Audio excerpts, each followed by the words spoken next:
A gente já começa trazendo agora uma notícia terrível, né? Envolvendo aí um problema em família. Violência em família é sempre muito ruim da gente noticiar no nosso jornalismo, né? Mas acontece com a maior frequência do que a gente gostaria. Dessa vez a situação foi muito grave. Uma mulher foi presa depois de esfaquear o marido no pescoço. A agressão teria ocorrido após uma discussão do casal. A vítima foi encaminhada para uma unidade hospitalar, onde já recebeu o atendimento médico. Esse caso foi lá no Benedito Bentes. E quem vai trazer agora detalhes desse caso é a repórter Hanna Copertino. Olha só a situação do cidadão, como é que ele ficou. Você viu a foto, né? Sangrando bastante, muito machucado realmente, o marido dessa mulher que foi detida. E Hanna, você está trazendo mais detalhes porque essa não foi a única ocorrência, né? A agressão contra o marido. Parece que teve mais um problema na situação. O que aconteceu, Hanna? Explica pra gente. Isso, Bia. Antes dessa confusão toda, o casal saiu para beber e abandonou os 3 filhos dentro de casa. 2 adolescentes e uma criança, e um deles especial. Um absurdo, né? E depois desse abandono, teve toda essa confusão aí. Teve o marido esfaqueado. Quem vai passar mais detalhes pra gente sobre esse caso é a conselheira tutelada aqui do Benedito Bentes, onde aconteceu esse fato, a Patrícia Cordeiro. Patrícia, boa tarde. Como é que foi tudo isso? Conta pra gente, por favor. Boa tarde.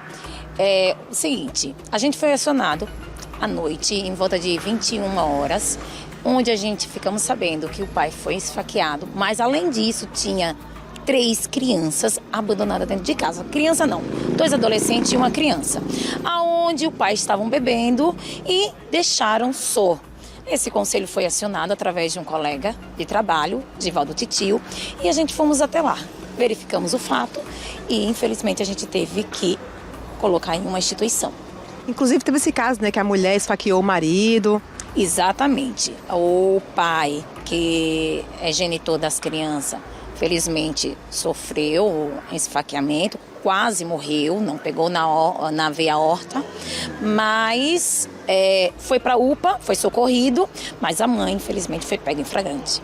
Tudo isso foi depois que eles abandonaram as crianças? Exatamente. As crianças já se encontravam só, não de agora, mas de algumas notícias anteriores que a gente estava ciente da situação. Quer dizer, esse casal já tinha um histórico problemático aí? Isso, exatamente. A gente já temos histórico dele aqui no nosso Conselho Tutelar. E para onde foram os filhos? Eles estão em uma instituição aqui em Maceió e estão bem acolhidos. Qual é o procedimento agora, Patrícia, com eles em relação aos menores? Nós agora vamos fazer um encaminhamento para o juizado, relatando todos os fatos. Tem acontecido muitos casos como esse de abandono de incapaz? Sim, principalmente agora, que é o tempo festivo. A gente, quanto Conselho Tutelar, nós estamos de plantão 24 horas, mesmo a sede estando fechada, mas a gente estamos com um telefone disponível para a comunidade e a gente recebe, sim, muitos casos. E vale o alerta, né? Os pais não podem sair e deixar os filhos sozinhos em casa. Um dos motivos, não da abandono, senão vai ter abandono de incapaz. Tem acontecido muitos... quais os casos mais frequentes aqui no Carnaval, aqui no Benedito Bentes? Principalmente abandono de incapaz. E o segundo, abuso. E o Conselho Tutelar está em alerta, está em plantão? Sim, sempre estamos atentos, 24 horas, com disponibilidade hoje no telefone e a partir de quinta-feira, na sede. Obrigada, tá, pelas informações aqui no Fique Alerta. Tá aí, então, Bia, um absurdo, né? Então fica aí para os pais esse alerta. Não pode deixar os filhos menores de idade sozinhos em casa. Tem que ter essa responsabilidade, essa consciência, senão é crime de abandono de incapaz. Eu volto com você, Bia. É isso aí, Hanna. Inclusive, se os pais forem trabalhar, mesmo assim isso não justifica, né? O abandono de incapaz, ele não é justificado. Nenhuma hipótese. Agora, eu queria só perguntar para a Patrícia, aproveitando aqui a participação dela ao vivo, sobre o histórico dessa família, porque foi muito grave o que aconteceu e a gente está falando de 3 menores, né? Uma criança de 11 anos e 2 adolescentes, que são filhos desse casal. Ela falou que a família já era conhecida, né? Já tinha até um histórico de acompanhamento. E sobre essa mulher, o que vocês sabem? Ela tem algum tipo de desequilíbrio? Poderia estar assim, em surto? Algum histórico sobre a saúde mental dessa mulher? Porque, inclusive, esses menores nem ficaram com a família, com familiares, com medo dela, né? Por isso que tiveram também que ir para o abrigo.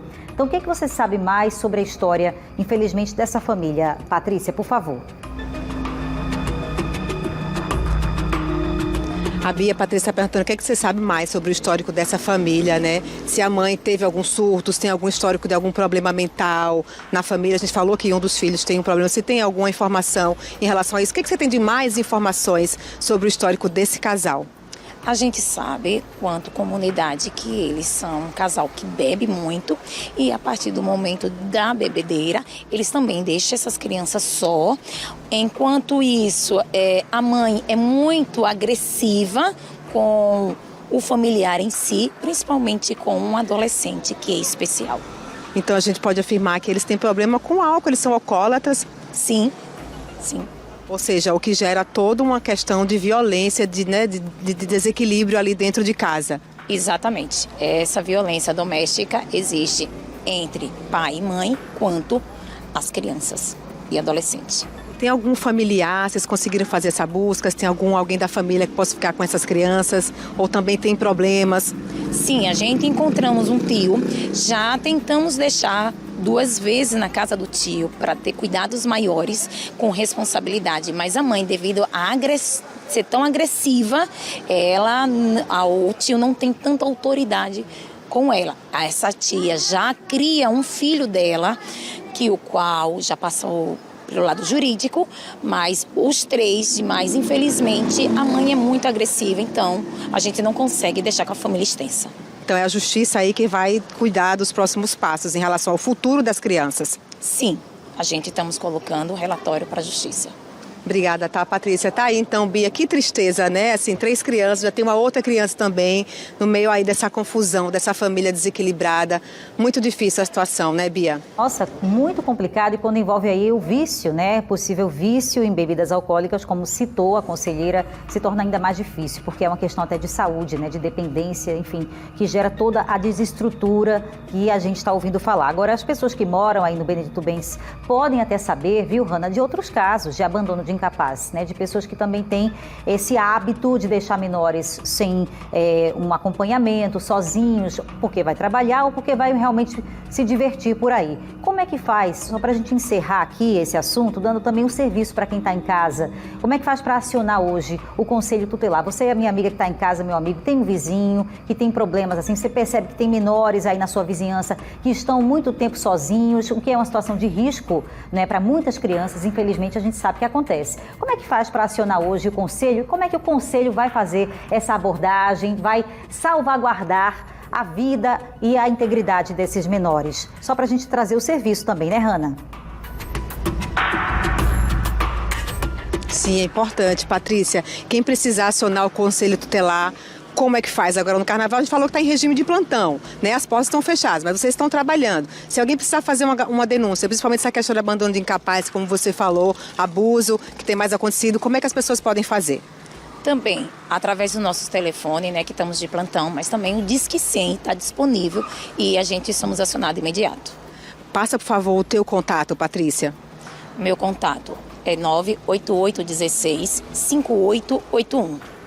Tá aí, então, vou pedir para você repetir. 98816 5881. Tá aí, então, Bia, é importante, né, que a população participe, porque essa proteção às crianças, aos adolescentes, é uma obrigação de todos nós, né? Enquanto cidadãos, é um dever de todo mundo.